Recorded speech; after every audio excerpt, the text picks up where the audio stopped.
Hello, and welcome to the Scandalous Life of RJ. I'm your host, RJ Scandalous, and every week I open the treasure chest of memories to share the stories, adventures, laughs, mishaps, and life lessons that have shaped me. Some episodes will take us around the world. Some will stay right here in the garden with a cup of tea. Others, well, we'll discover where they lead together. So grab yourself a drink and get comfortable. And let's open the treasure chest of memories. Hello and welcome back to part 2 of my Crete holiday episode. And let's get back to it. So, I do believe I left off last week talking about the waiter that disappointed me. Oh, yeah. That wasn't great. That wasn't the holiday fling I was looking for at all. But new day, moving on. Let's get to it. So the next day, my lovely new friend her holiday was coming to an end because she had already been there a few days before. And the day before, I had spent an afternoon. I had gone up to her room and spent some time with her, chilling and just chatting, and we were having a drink.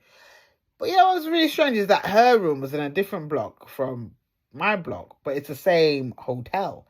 And her block was really old. In comparison to how my block was, I was like, thank God they didn't put me in your block. Because I don't know if I could have worked with your block at all. But yeah, she was leaving in the morning. I was like, oh, it's been great to meet you. And we exchanged numbers. And I was like, gotta stay in contact. She's like, yeah, you gotta come visit me. You gotta come down and visit me and stuff.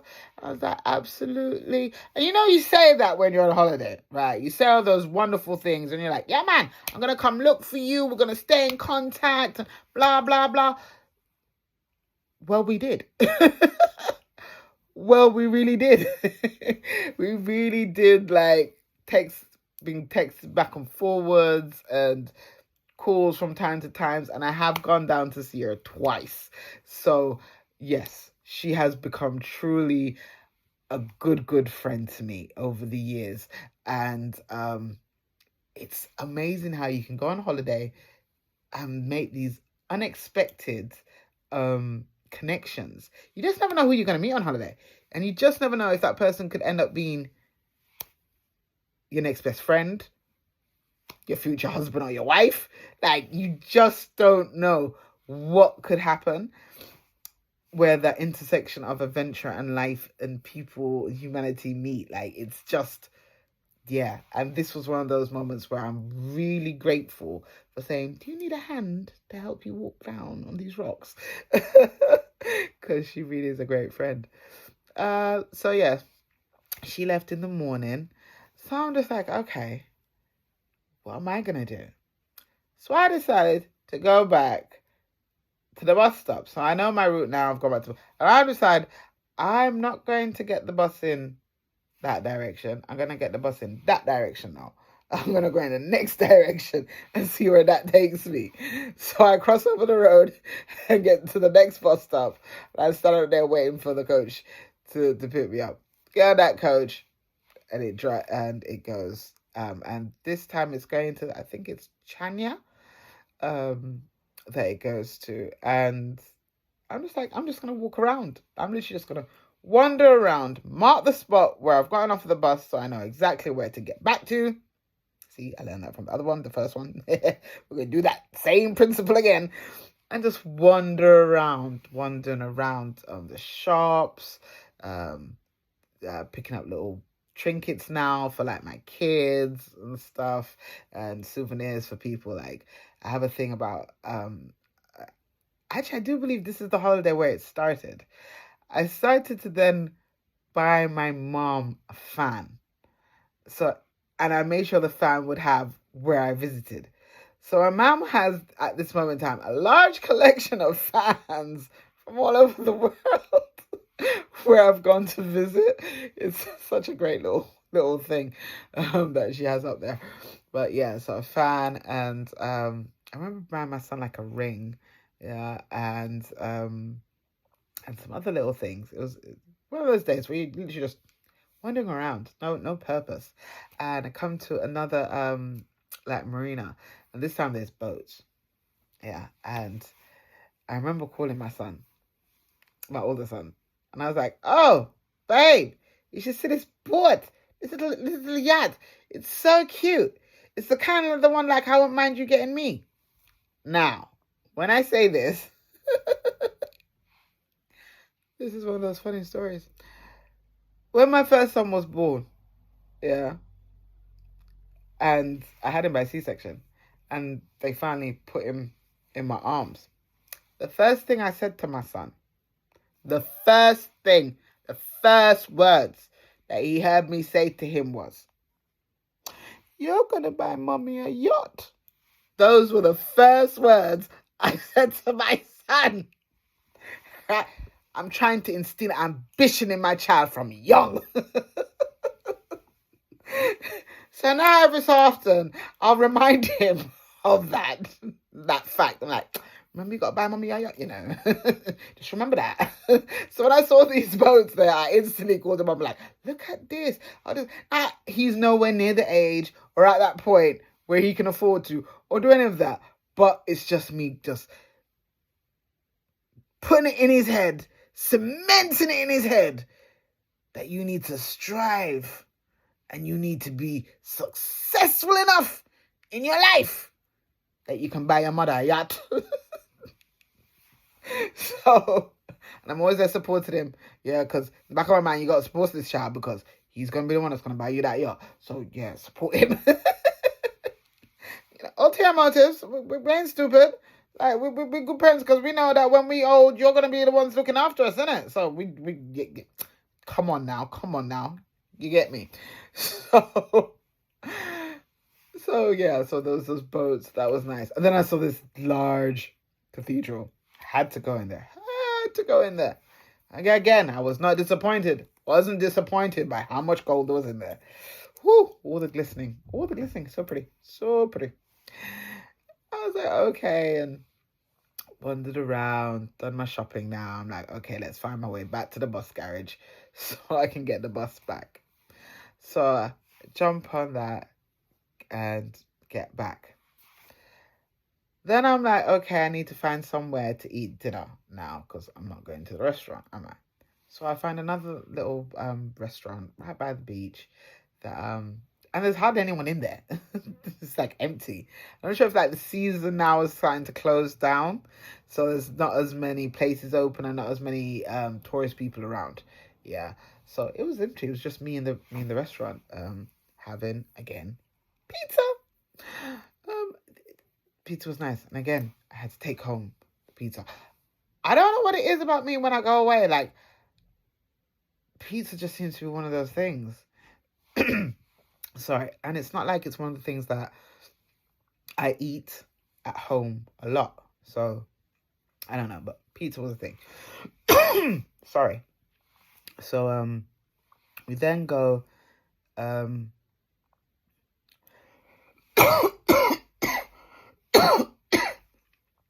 so sorry. Don't know what's going on in my throat. And I would say I'll cut this out, but I'm going to be real. I'm not. See, this guy have to bear with me if I cough in. Because that's a whole heap of work that I'm just not ready for right now. I haven't gotten to that point yet where I can know how to pick up something, slice it out, join it together, and make it sound great. So, I'm sorry. You're going to have to bear with the coughing. Yes. So, I'm in my room now. No. Do whatever I'm doing. And I hear a knock at my door. Oh, my word. I open the door. And it's him. I'm just like, I thought me telling you that it wasn't good was like self-explanatory. Basically, like, why are you here? Oh, come spend the night. I was like, I don't need company. He's like, no, but I like. I got to admit, I let him in. I did. I let him in. And this time, I was just like, you know already what the situation is. Yeah. So, let's see if we can switch it up a bit to work to my advantage. Well, that didn't work neither. And I remember saying to him, like, this is a weird conversation to have when you're having sex. I'm just like, boy, you don't really do it good, do you? And then he's like, well, teach me. I was like, you want me to teach you? Because at this point, I am older than him. And yeah, inexperience is truly coming through. I'm just like, well, when someone says that to you, you can either take it one of two ways. You can either be excited, I'm like, oh yes, this is a great opportunity, or you're gonna be like, oh gosh, I really don't want to do this. Like, really, I really, I don't have time for this. I don't have time for this. No, I'm willing to give it a try because it's that kind of, let's see how you deal with instruction. Yeah. So if I tell you to do it like this, I've shown you how to do it, and you still don't do it like that, you're a bad student. And basically you're just selfish, and you're going to do whatever you want to do to get your pleasure. To hell with mine. Yeah. So that night was annoying. But like a good little boy, he rolled over and went to sleep. And I rolled over and I, again, reached for my toy and finished myself off. Really wondering, how much more of this bullcrap can I take? Because when I say, okay, how to describe it now?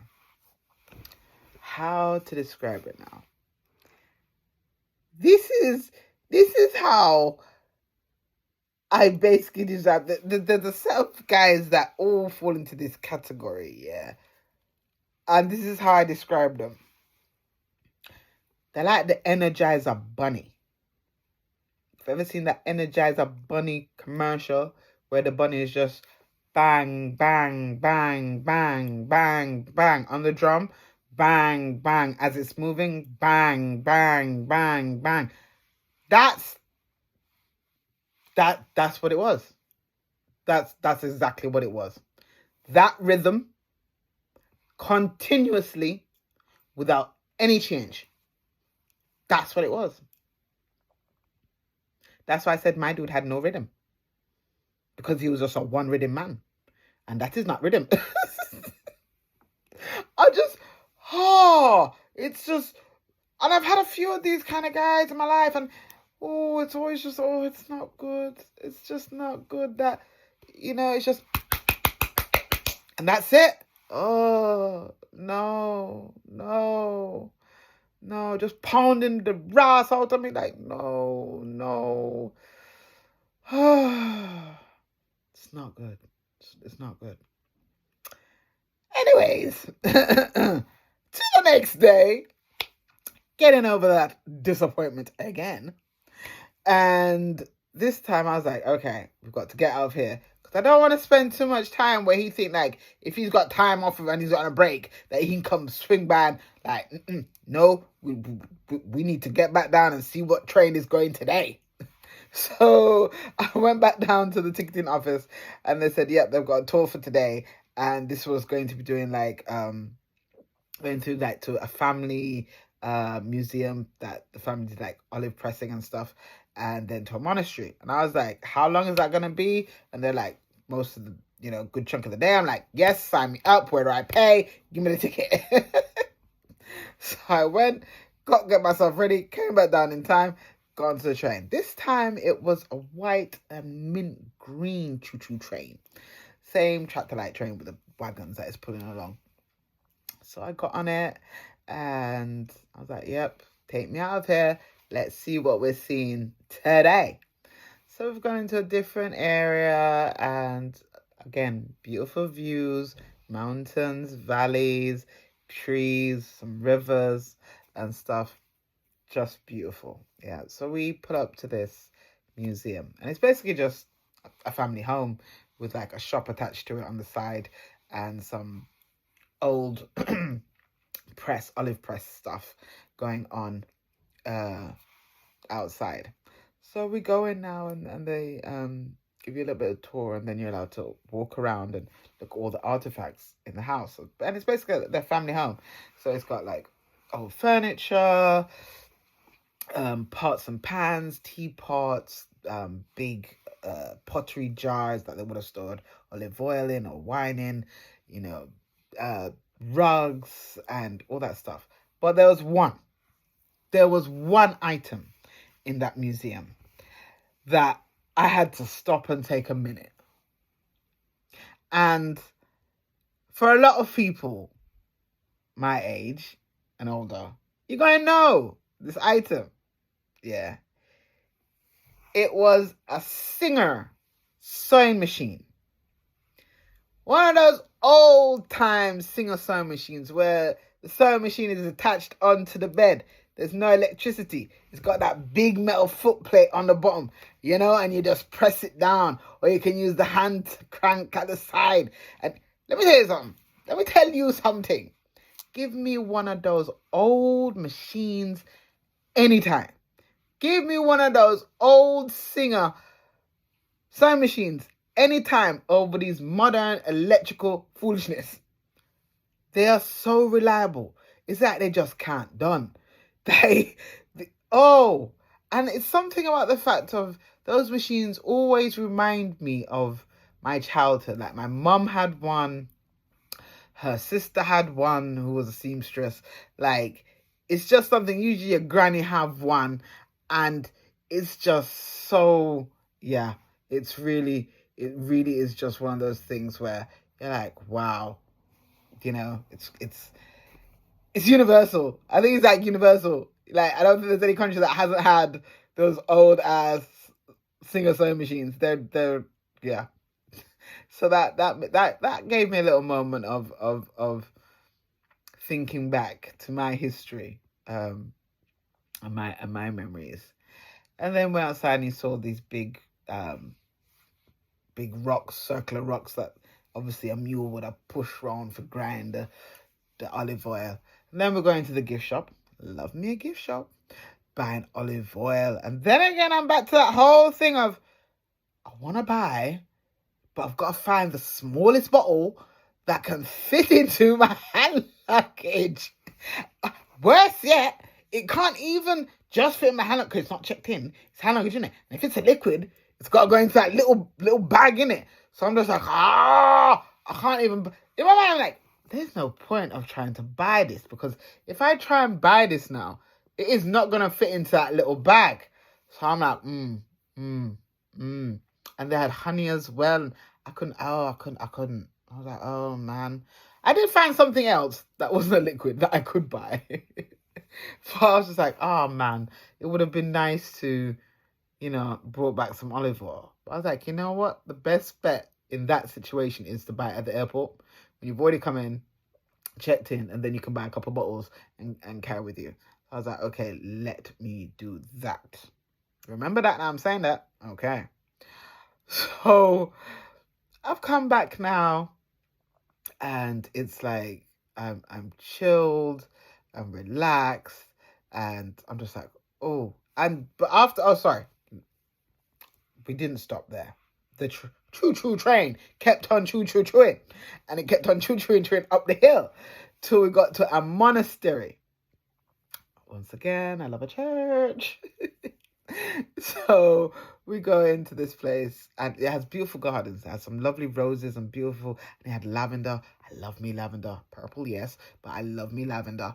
And other beautiful flowers. Gardens were just gorgeous, absolutely gorgeous. And the inside of the chapel was actually, it wasn't big. It was a very small chapel, actually, but glorious with its gold. Glorious with its gold. And then it had, because boy, monks, they ain't got much to do in it, so they usually go into some kind of production of some kind, right? So it was again olive oil. So there was this ruin that the building would have had arches, to, I guess, hold up the floor or the ceiling above it, but in this space it was just the arches, and all the top part of the walls had broken down and there's no roof, and literally it was just like the underside of the arch or the rocks that had started to make that arch. Just so you had this straight line, then you had an arch, and then everything above it was mashed up. And so then you're getting these, and then the sun's coming in and stuff, and it feels very eerie to like walk through a space like that. And then I always start to think, like, what were the people's lives that lived in that time, and like how did they, you see these massive boulders, and you're thinking, boy, the poor donkey, the poor donkey, I feel push and I pull and oh my, the poor donkey. So, yeah. And then we still have a moment to wander. Let us wander around and have a bit of time. And so I'm now standing out near to the choo-choo train, and I'm looking out into this valley, and I can see the mountains opposite me, and this valley is stretched out in front of me. And I'm looking, and there's something flying in the sky, and it's not flying in a regular pattern, and I can see it off in the distance from quite far, and I'm just like, is that aliens? Is that aliens? In the day? In this area? Is that aliens? Because that's where my mind goes. Anytime there's something I explain in the sky, I'm like, yeah, it's aliens. Yeah, it's aliens. It's aliens. I'm telling you. So I took a picture. And then I zoomed in. And then I realized, oh no, it's just a drone. It's just a drone. You know how many times drones have made me think they were aliens? Like, it's just not fair. I've been in my garden at night time and swear down it was like drones, because it was like fireworks night and fireworks were popping off, and I'm seeing these weird lights moving in these weird things, and they're going like up and down really quickly, and I'm like, what is that? That must be aliens. And I'm there, took out the phone, tracking it and everything, like, oh, and then like it's come a little bit close, and then I can hear the buzzes. I'm like, oh no, it's just a flipping drone. I'm here wasting my night watching this thing, and it's a drone. Yeah. Now, I wouldn't be the kind of person if I didn't have the experience. No, I'm not going to say I was abducted. No, I'm not saying that. But if I didn't have the experience of a night where I was in Ghana, I was living in Ghana, and I was basically lying down with my son, looking up at the sky, we both were, and the weirdest thing happened. It's like, I'm not sure if, what's that, there's that movie, there's that kids animated movie with the chicken. Was it like the sky's falling down, basically? That kind of thing of where, it's like, there's that X-Men, no, there's that Avengers movie where the ship can cloak itself. And so basically what I'm seeing as I'm lying down is that it looks like something's cloaked itself, but you can see like the edge ripple of where the sky is, and where whatever it is now projecting what the sky is. And then it's there, and then it moves, and then you see back the edging, and It was the weirdest thing. So if I hadn't had that experience, my mind would always automatically go to aliens. But I had that experience. Every time I see something in the sky, I'm like, aliens! And I'm not going to be one of them people there. I'm sorry. I find this very annoying when I watch it in movies. That just go and stand up there and gawk with their mouth open. I'm like, oh my God, look at that. No, I'll be the first one running their ass away. Like, I don't need to, no. I just don't understand. Like, does Hollywood and these movies really think that that's how everybody's going to react when they say something huge and strange in the sky? We're all just going to stand up there and just look like idiot. Like, why would you? Why would you? I don't get it. But anyways, I have digressed. Let me get back to what I was saying. So yeah, this thing in the sky was not an alien. It was just a drone. So we took the choo-choo train back now. Going back. And as we're going back, I see the same couple that I've met in the boat said they were going to go quad biking. They were definitely on quads, coming up while we are going down. And I was like, oh, good for them. They're having a fun time. And then there was this lovely view of a bay and all the houses and gorgeous sea. Oh, I just love taking in magnificent views. It just soothes my soul. I do. Yeah. It's just, nature's so beautiful. Nature's just so beautiful. So we get back to the hotel and I'm like, boy, I'm leaving the next day. I've got like an evening flight. And I'm just like, whoa. I wonder if this dude is going to come try and bugaboo me again. Like, really? But I was like, hang on a minute. Your flight is in the evening. The coach that's coming to take you to the airport is in the evening. You have to check out midday. That leaves bare hours where you're going to have to be out of the room, not have anything doing. I need to turn this bugaboo situation into a positive for me. And of course he did turn up. Of course he turned up. Because man could not take a hint. Cha. So he came by. But, I threw on him. You know what I threw on him. I know, it's terrible. We women do it sometimes. And sometimes we do need to do it. I had to say, I'm so sorry. My period's come. You know what dude said to me though? He don't mind. I'm like, what? You think you've pulled out the safest way to get out of a situation? And then a dude comes and tells you he don't mind? Oh my word. So then I had to get cross, angry, and miserable. I said, I don't care if you don't mind. I mind. I don't want to have to see that kind of mess on the bed. I don't have to be sleeping on that. I mind. What the hell? No. I just don't understand. Like, I literally just don't understand. Yeah. So I got out of it. I did get out of it, right? Because, yeah. But he did spend the night and he just slept.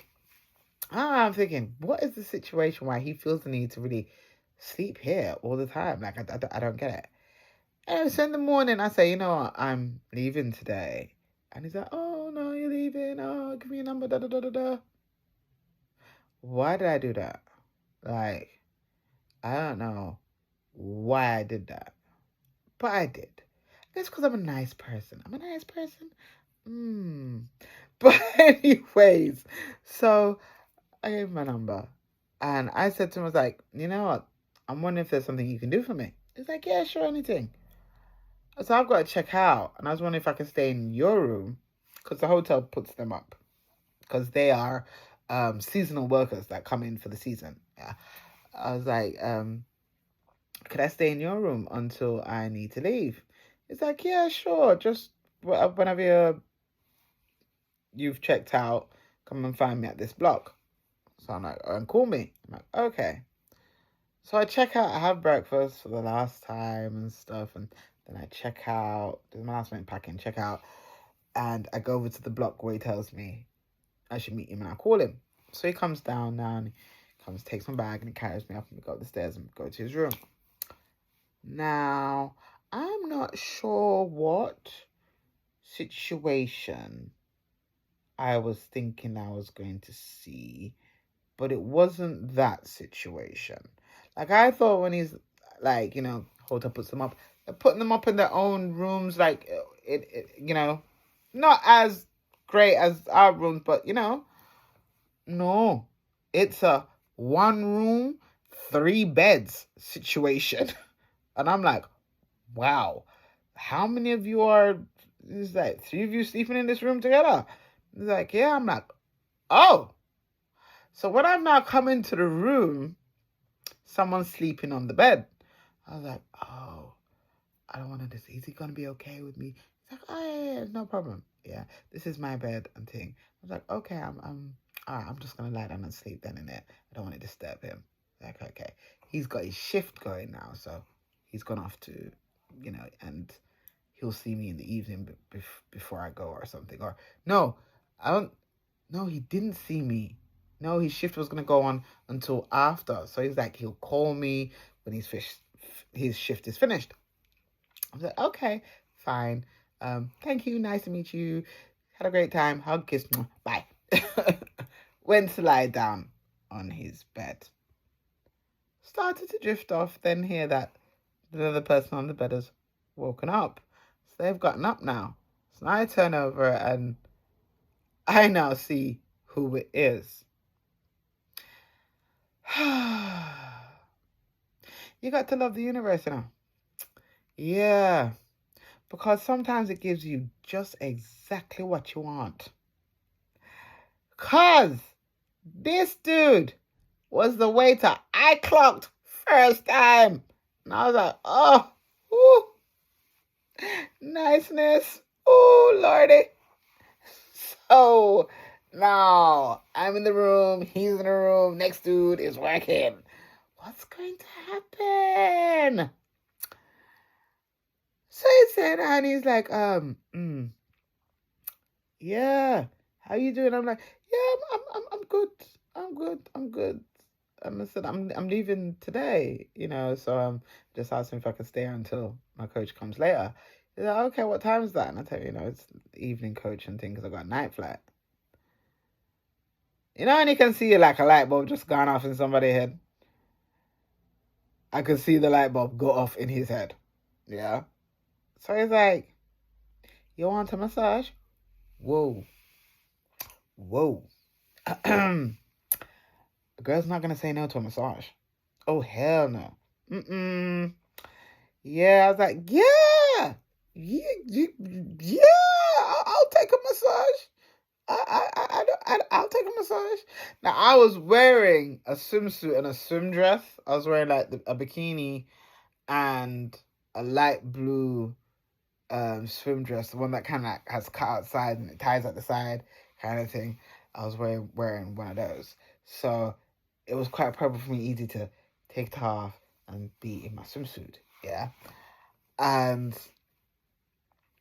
so I did. I took it off. I'm in my swimsuit because you need to get to you need access to the skin in it to rub in the oil and loosen up the muscles and all of that. And Lord, she did rub in the oil and loosen up the muscles and all of that. I was like, whoa, this is nice. Like, next dude never gave me that. Like, 3 nights man's been hanking me and he ain't that and this man's just relaxing me. Man, you start to feel something hard. Pushing up and you're just like like somebody wants hello. Well, on yourself. And I was inclined as he was inclined. And so we definitely did incline. And all kind of kind. and all over the place, on the bed, in the bathroom, like crazy. And I was just like, oh wow. I didn't have an issue. I didn't have a complaint at all. No complaint at all. I was just like, thank you, universe, for making this one and on a happy note. Like getting rid of all those bad, crappy memories and give me this nice memory. Thank you. So it's lovely. I did tell too soon. I feel like I must have did say thank you too soon to backside, because I then said goodbye to him, and he's like, he wants my number, and so I gave him my number as well, and thing. And because why not? Like, yeah. So I then got on the coach. This time I could see it was getting late, but it was still bright, so I could see the journey back to the airport and take in more of the landscape and stuff. So I get to the airport now. Remember what I've said to you now. Remember what I said when I started this. I traveled down on Wizz Air.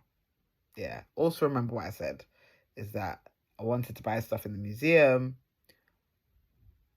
Hand luggage, liquid, no, when I get to the airport. Yeah, that's what I said. Okay. So I've gone to the airport now. I've checked in, easy, because I ain't checking no baggage, it's hand luggage. So I'm wheeling myself in. Go to security, get in. Now I'm in the departure area, and I'm like, okay, now we can wander around. See, now there wasn't many shops. There wasn't many shops to peruse. Yeah. So I didn't have much of a choice in what was there. But there was some little bottles of alcohol, and there was some olive oil, little bottles of olive oil. I was like, okay, I might as well get them now. Got them. Went and sat down. Oh, and I also got myself a deck of cards. Yes, I got myself a deck of cards as well. I'm sitting down there now, waiting, looking up at the screen, like, what is going on?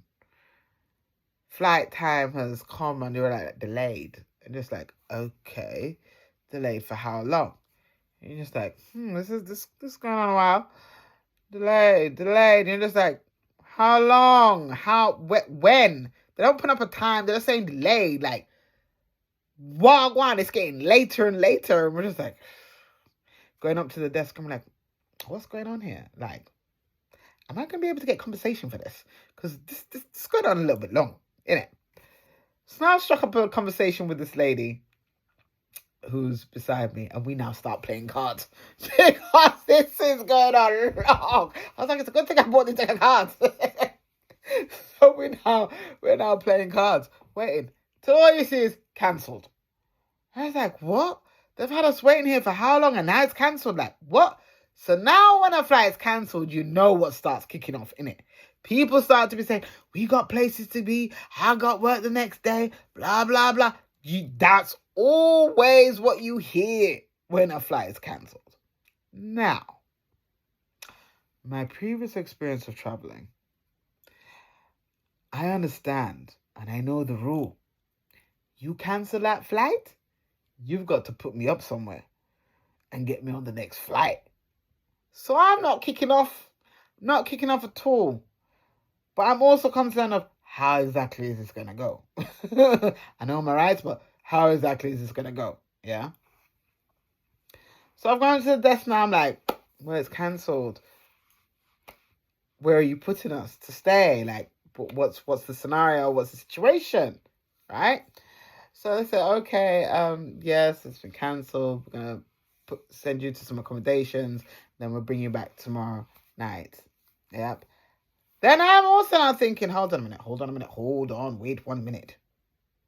I bought liquids after I've come through security to go straight onto the plane. Now you want to take me out to the airport. What am I going to do with these liquids when I come back through security? Hello?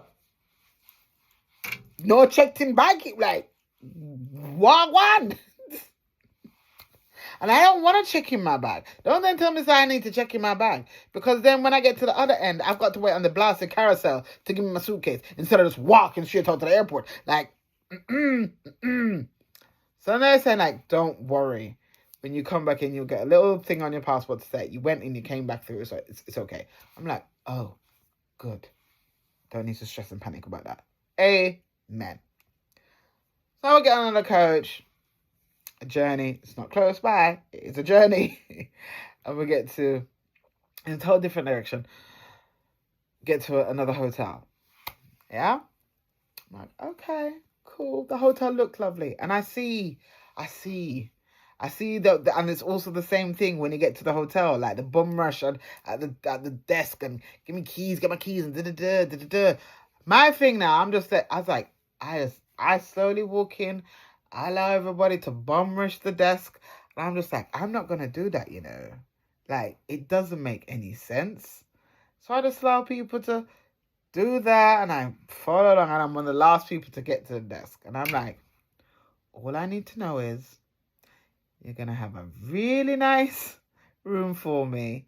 I can get some food and I'll get breakfast in the morning. And they're like, yes, no problem. I'm like, great. Yeah. Can't remember what the meal was, if we even got anything really good. Probably not, because it was late.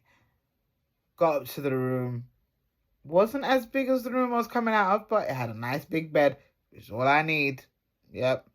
But this is what I do distinctly remember about that room. It was the bathroom. And here was what was my problem with the bathroom. It was tiny. Yeah? The shower unit was in the corner, right beside the base, the hand basin counter, yeah. And the door to get into the shower unit was a corner door.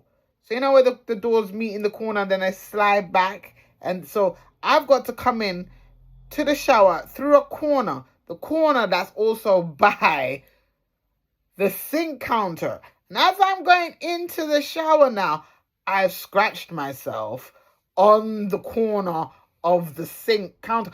I was fuming. And then once I shut the doors, it was like, how do I turn around in this? How do I bathe in this? It's so tight. And I'm just like, did they not see me properly when I came to the desk? Did they not see that I'm a big girl? Why would you give me the room with a tiny ass shower? I don't understand. I was fuming. I was fuming. That vexed me. It's the next day. We had the morning, because it's an even flight again.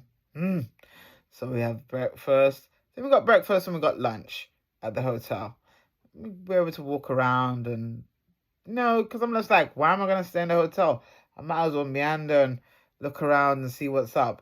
Then checkout happens and you check out. And then we're all just like sitting around in the lounge waiting until the coach comes. I'm like, oh, this is long. So then I go wander around and say, let me go try and find something to eat and stuff like that. I've come back, I found the same white lady that I was playing cards with. And so me and her were just there chatting, waiting until the coach came. Jumped on the coach together and got back to the airport. A lovely lady. I do believe, if I'm not mistaken, she was a nun from Ireland. She just said, you should come visit me. I'm like, a nunnery? I don't want to burn up. Oh, look. But she was a lovely lady. These are the things I like when I travel. You can meet people you would never ever talk to in real life. Never encounter. And then you meet them and you can have such great conversations and laughs and stuff. And, you don't have to be friends for life, but it's just a great little interaction and a moment that you have with someone. Like, that was that, and it was nice. It was really nice. So finally got on to the plane, no issues, and came back home. What I'm gonna say is this: I have never flown with Wizz Air ever again. The whole situation of trying to get back the compensation was ridiculous. I'm not even sure if I actually got it.